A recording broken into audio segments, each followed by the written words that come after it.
بنورنا الدنيا وننشر في الفضاء أملا ونعلي عزم همتنا فمن طلب العلا وصل. السلام علیکم ورحمۃ اللہ وبرکاتہ. Dear listeners, Alhamdulillah, in our last episode we had explored the early years of Prophet Muhammad sallallahu alaihi wasallam, from his birth to his youth, and the noble values that marked his character even before prophethood. Today, in episode 3, we begin a truly historic chapter, the start of his prophethood, how the divine message began, how it was received, and the lessons we can draw from his patience and perseverance. Once again, I am honored to be joined by our respected guest. So, let's begin our discussion with Qari Rasheed Sahab. Qari Sahab, السلام علیکم ورحمۃ اللہ وبرکاتہ. وعلیکم السلام ورحمۃ اللہ وبرکاتہ. Qari Sahab, how did the Prophet Muhammad sallallahu alaihi wasallam receive the first revelation? That's a very important question. A man who could not read or write was chosen to carry the final message for all of humanity. The Prophet Muhammad sallallahu alaihi wasallam used to spend long periods in reflection and worship, especially in the cave of Hira near Mecca. When he turned 40, something extraordinary happened. One night, the angel Hazrat Jibreel alayhi salam appeared and commanded him, "Iqra, read." The Prophet sallallahu alayhi wasallam replied to him and said, "I cannot read." The angel embraced him 3 times until finally the angel revealed the first verses of the Quran. A'udhu billahi minash shaitanir rajim. Bismillahir rahmanir rahim. Iqra bismi rabbikal ladhi khalaq. Khalaqal insana min 'alaq. Iqra wa rabbukal akram. Alladhi 'allama bil qalam. 'Allamal insana ma lam ya'lam. Iqra bismi rabbikal ladhi khalaq. Read in the name of your Lord who created man from a clot. Read, and your Lord is most generous. Who taught by the pen, taught man what he knew not. Surah number 96, verse number 1 to 5. This was the life-changing moment when his mission as a prophet began. Narrated Aisha radiyallahu anha qalat, حتى جاءه الحق وهو في غار حراء فجاءه الملك فقال اقرأ قال ما أنا بقارئ فأخذني فغتني حتى بلغ مني الجهل ثم أرسلني فقال اقرأ قلت ما أنا بقارئ إلى آخر الحديث. Until the truth came to him while he was in the cave of Hira. The angel came and said, "Iqra, read." He replied, "I don't know how to read." The angel took hold of me so hard that I could not bear it anymore. Then he released me and said, "Read." I replied, "I don't know how to read." To the end of the narration. Sahih al-Bukhari, hadith number 3. This was the beginning of his prophethood and start of the Quran revelation. From that humbling moment came the very first revelation of the Quran, verses that highlight creation, knowledge, and the generosity of Allah.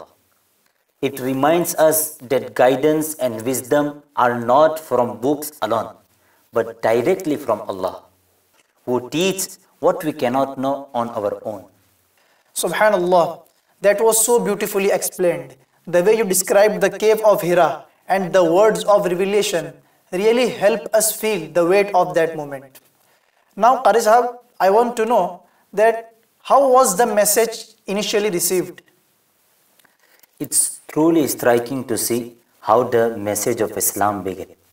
Not loud announcement or force, but with sincerity, trust, and quiet conversation.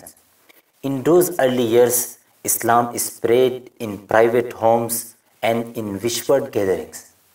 The first believers were those who closest to him, like Hazrat Khadija radiyallahu anha, his loyal wife, who believed in him when no one else did. Hazrat Abu Bakr Siddiq radiyallahu anhu, his dearest friend, who accepted the truth.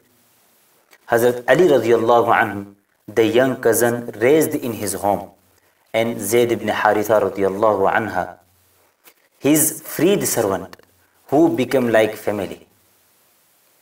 Then Allah commanded him to call openly, فَاصْدَعْ بِمَا تُؤْمَرْ وَأَعْرِضْ عَنِ الْمُشْرِكِينَ.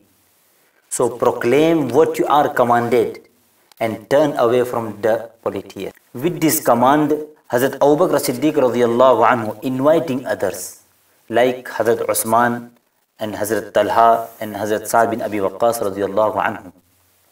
And slowly, beautifully, Islam is spread. Not through power or weapons or wealth, but through trust and character, even in the face of opposition. MashaAllah, that was a very clear picture of those early years. It shows how sincerity and truth touched hearts despite opposition.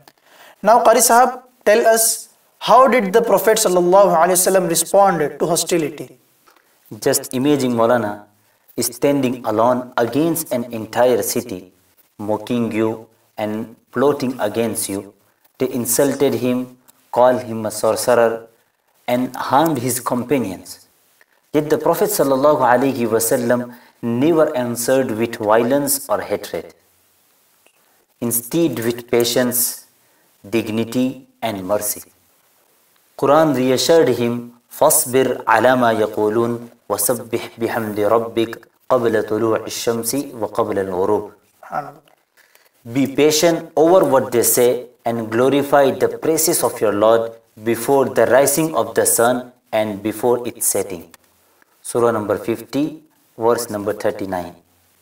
When Quraysh offered him wealth, leadership and power, if he would abandon his mission, he refused with unshakable determination.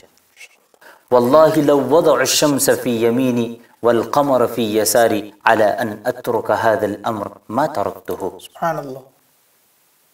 By Allah, if they were to place the sun in my right hand and the moon in my left hand, in order that I give up this mission, I would never abandon. His strength was not in weapons or power, but in his unshakable faith. He showed us that real courage is not straying back in anger, but holding firm with wisdom and calmness. Alhamdulillah, what a powerful reminder. His patience and unshakable commitment inspire us even today to remain firm on truth.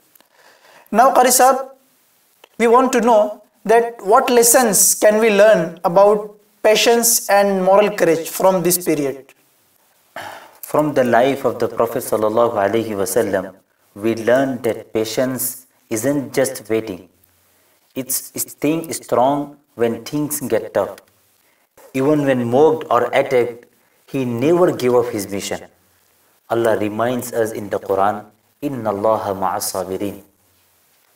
Indeed, Allah is with those who are patient. Surah Baqarah, verse number 153.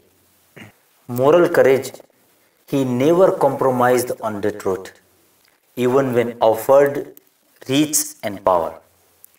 And faith in Allah, he placed his full trust in Allah's plan. Allah mentioned in the Quran, وَتَوَكَّلْ عَلَى اللَّهِ وَكَفَى بِاللَّهِ وَكِيلًا. And rely upon Allah, and sufficient is Allah as disposer of affairs. In the last compassion in adversity, he prayed for those who hurt him, showing that mercy is part of true strength. Allahumma hdi qawmi fa innahum la ya'lamun. O Allah, guide my people, for indeed they don't know. Sahih Muslim. These lessons aren't just history, those are guidance us for today. When we face difficulty in our life, we can remember his patience, his mercy, and his unshakable faith, and find strength in them. MashaAllah, those lessons are so relevant for our times. Truly, his life is the ultimate guide for facing challenges with faith and courage.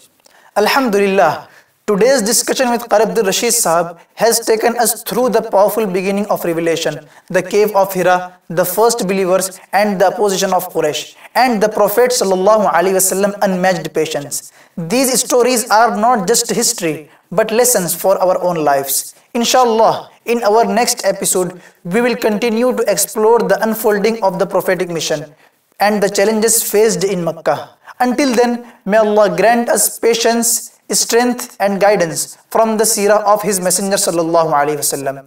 Assalamu alaikum wa rahmatullahi wa barakatuh.